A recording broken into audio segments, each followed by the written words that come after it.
Today, let's talk about MrBeast.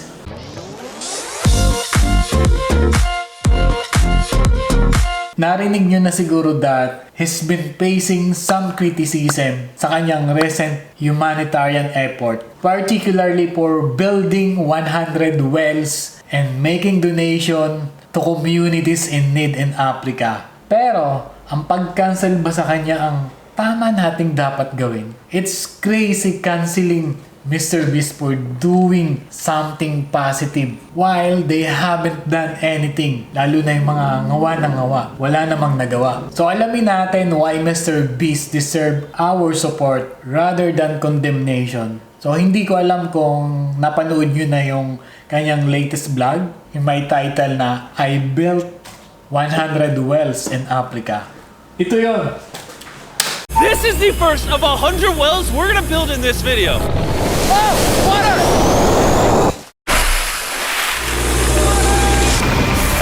Oh, crap! Dino-comment niya yung kanyang journey doon para punduhan yung pagtatayo ng 100 wells o yung poso across Africa. You just witnessed a small village in Kenya get access to unlimited clean drinking water in less than a second. One down, 99 more wells in Africa to go. You're gonna love this video. Malinis na tubig para sa halos kalahating milyong tao, mga tulay na nag-uugnay sa mga nayon, sa mga ospital.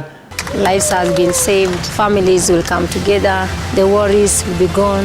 Modernong kagamitan, kagaya ng computer para sa mga bata. How are they liking it? They like them. Glad to see it turned out well. And we also updated the classrooms with new furniture, installed shelves and filled them with new books, donated a soccer ball for every student, and even put modern whiteboards and projectors in all the classrooms. Do you guys like the projector? We were using a chalk and then a lot of dust, but today everything is clean. We truly appreciate it. No problem. At mga bisikleta para sa mga estudyante. Besides ensuring access to clean water, a lot of the students at this village lack transportation. So we decided to give all of them new bicycles. I know it looks like a lot of kids, but we bought a lot of bikes.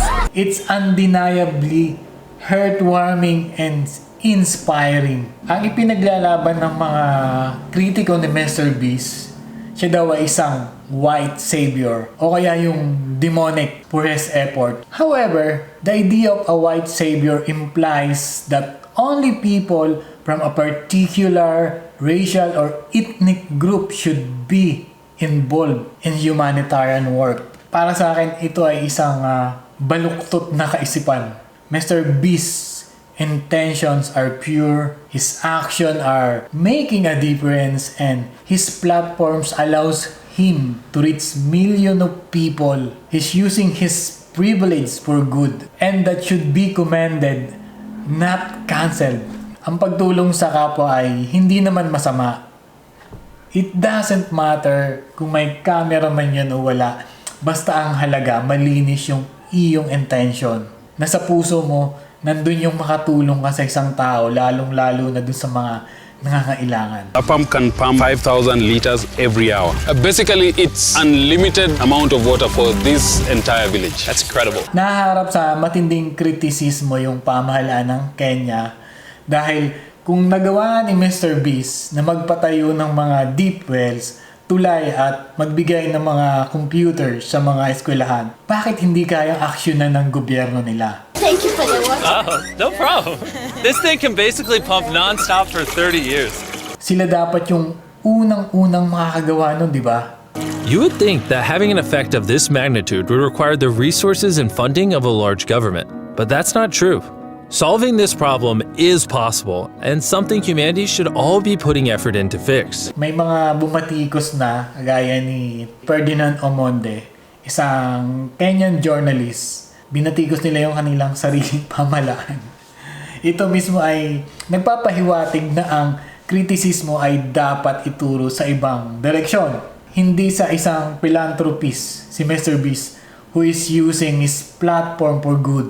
Pero expected na naman ni MrBeast ang mga criticism na kakaharapin niya with his philanthropic effort. But he doesn't let it deter him. Sa katunayan, ang sabi niya sa kanyang tweet, I already know I'm gonna get cancelled because I uploaded a video helping people, and to be 100% clear, I don't care. I'm always going to use my channel to help people and try to inspire my audience to do the same. Mahalaga na tingnan natin yung bigger picture when it comes to MrBeast. Hindi naman ito one-time charitable acts lang na ginawa niya. He's thinking long-term.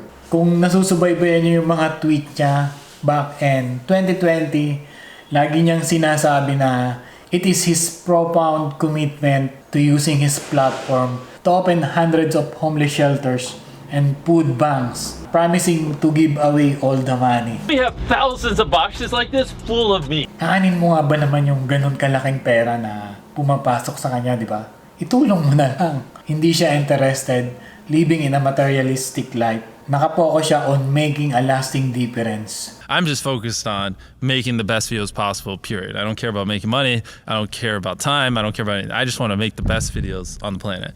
Sa isang mundo na kung saan cancel culture open targets ay ang mga pagkakamali o pagkukulang ng isang tao, huwag nating kalimutan na mayroong mga taong katulad ni MrBeast who genuinely want to make the world a better place and encourage people who use their privilege, wealth, and influence for humanitarian effort, not cancel them. MrBeast Philanthropy is a testament to the power of the YouTube platform, and we should be inspired to do our part in making the world a better place. Just as he does, di ba?